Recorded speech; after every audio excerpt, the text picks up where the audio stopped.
Hey everyone, welcome to another video from Discount Ted. In this video, I'm going to replace my driver's side brake light bulb. Unfortunately, it failed on me, and we're going to start this video off with a quick test, just showing all of the bulbs that are working, and of course the one that isn't. So all of my turn signals work, all my running lights work, and very shortly here I'm going to press the brake, and you're going to see that left side just does not light up like the right side does. So I'll walk you through how to get that all finished up and replaced all on your own.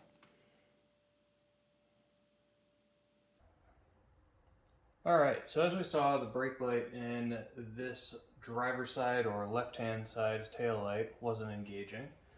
Earlier, I didn't have the running lights, brake lights, or driving lights working, so it makes me sort of question if the connector's just a little bit loose. But I'm going to start by taking off this 10mm bolt. This whole contraption looks like it needs to come off, but this is actually just the housing or the clip that it goes into. So this one 10mm bolt is a whole thing holding your tail light in. So I'm going to go ahead and take that off, and then I'll move the camera around to show the other side. There's also a clip on the other side or the outside of this taillight housing. And then we'll pull it out and take the attachment off, take the wiring connection off, and go from there. So, toss my 10mm bolt, 10mm socket on this bolt, and we'll get it loosened up.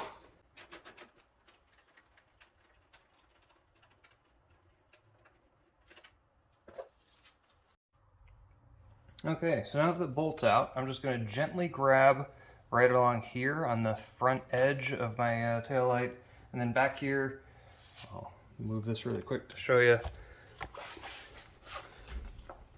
I'll grab right here, sort of below, and I'll just gently pull this guy back. So, down, and I just gently pull back the taillight. It comes right out now that I've got the bolt out.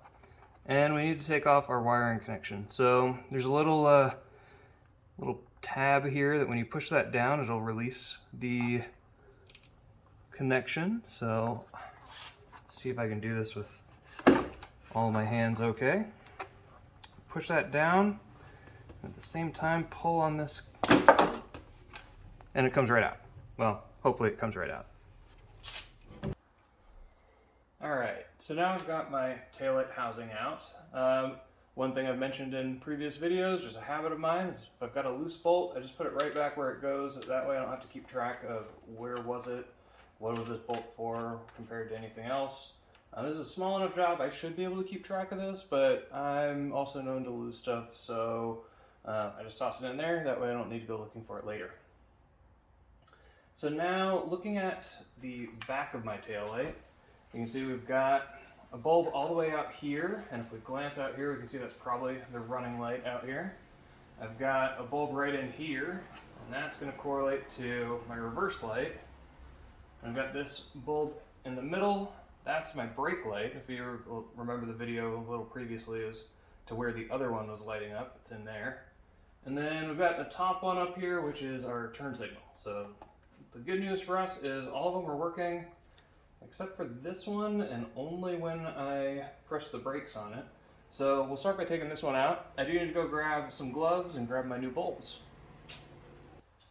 Alright, so I've got my new bulbs here. In this case, just some Phillips P21. They were whatever Rock Auto said fit, and quite frankly, whatever were the cheapest ones available. You can get longer life or LEDs or all those things.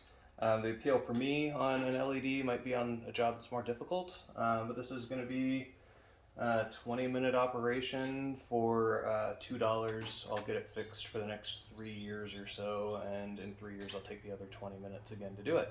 So, I've got my new bulbs here. I've got gloves on. The reason I've got gloves on, I don't want any oils from my hands getting on those bulbs.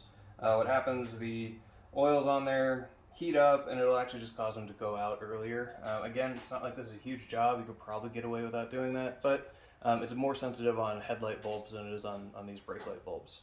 Regardless, good practice. If you're handling bulbs, just put gloves on. Don't get the oils from your skin onto the bulbs themselves. So, let's figure out how to take this sort of weather housing off of it. Give it a little twist seems to work, so Give it a twist and it pulls right out, and we can see our old bulb. Now I'm looking at it closely here to see these are a dual filament bulb. I can't see that either one of the filaments are burnt out, but that doesn't mean that it isn't burnt out. So we'll go ahead and swap it out anyway. So I apologize if this is just outside the field of view of the camera. Let me see if I can hold this up while I do it. But now I've got the bulb in front of me, and this should be another like light twist operation. It sure is. So you just push it down and give it a light twist, and then it'll pop right out. So take that out. Get my new bulb out. Now these new bulbs come in pairs, and best practice is to go ahead and do both bulbs while you're here. This is an easy enough job. I'm probably just going to hang on to the other new bulb and not bother replacing it until it's broken. If you go with different bulbs that might be brighter or a different color temperature or something like that, that can look pretty bad and you'll want to do both of them at the same time. But in this case, it's just an OEM bulb replacement. No one will be able to tell the difference. So I got my new bulb out. I got my gloves on to make sure I'm not putting oils on it. Push it in exactly the same way it came. Twist it. Put this guy back in to the housing the same way that it was. Hopefully I can find where that's indexed. It should only go one way. Come on, guy.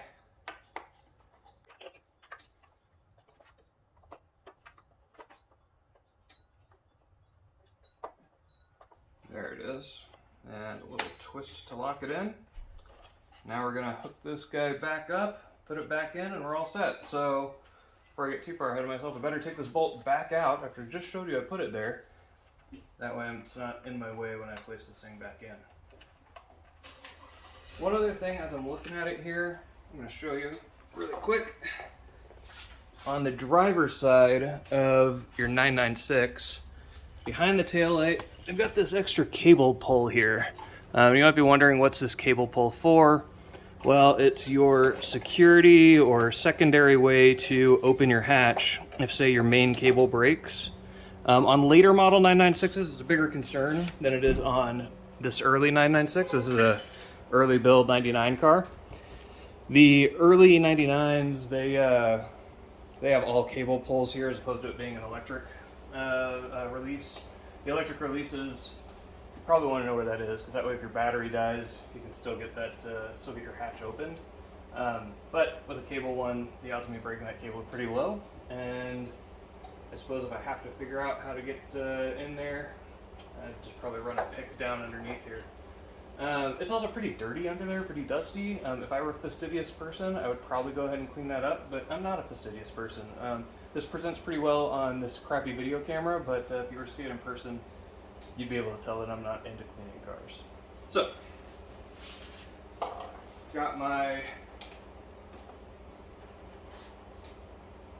taillight ready to go. It's only going to go in one way, so I'm just going to check where these lines are indexed to make sure that I get it the right way.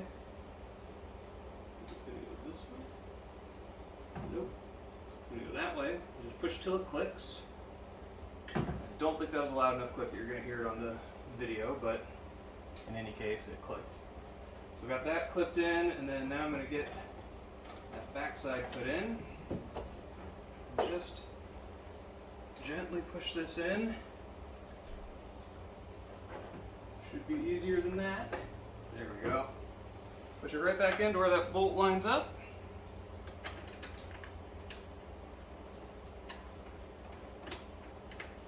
Just bolt in. Get it tightened up. It doesn't need to be super tight. You know, this isn't holding anything,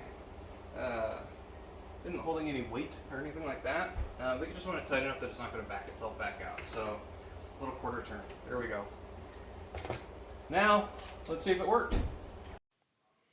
And here it is. We're going to do a quick test, and we'll see that my running lights still work, my turn signals still work, my brake lights now work, and we've gone ahead and fixed it all ourselves without having to spend a dime on labor.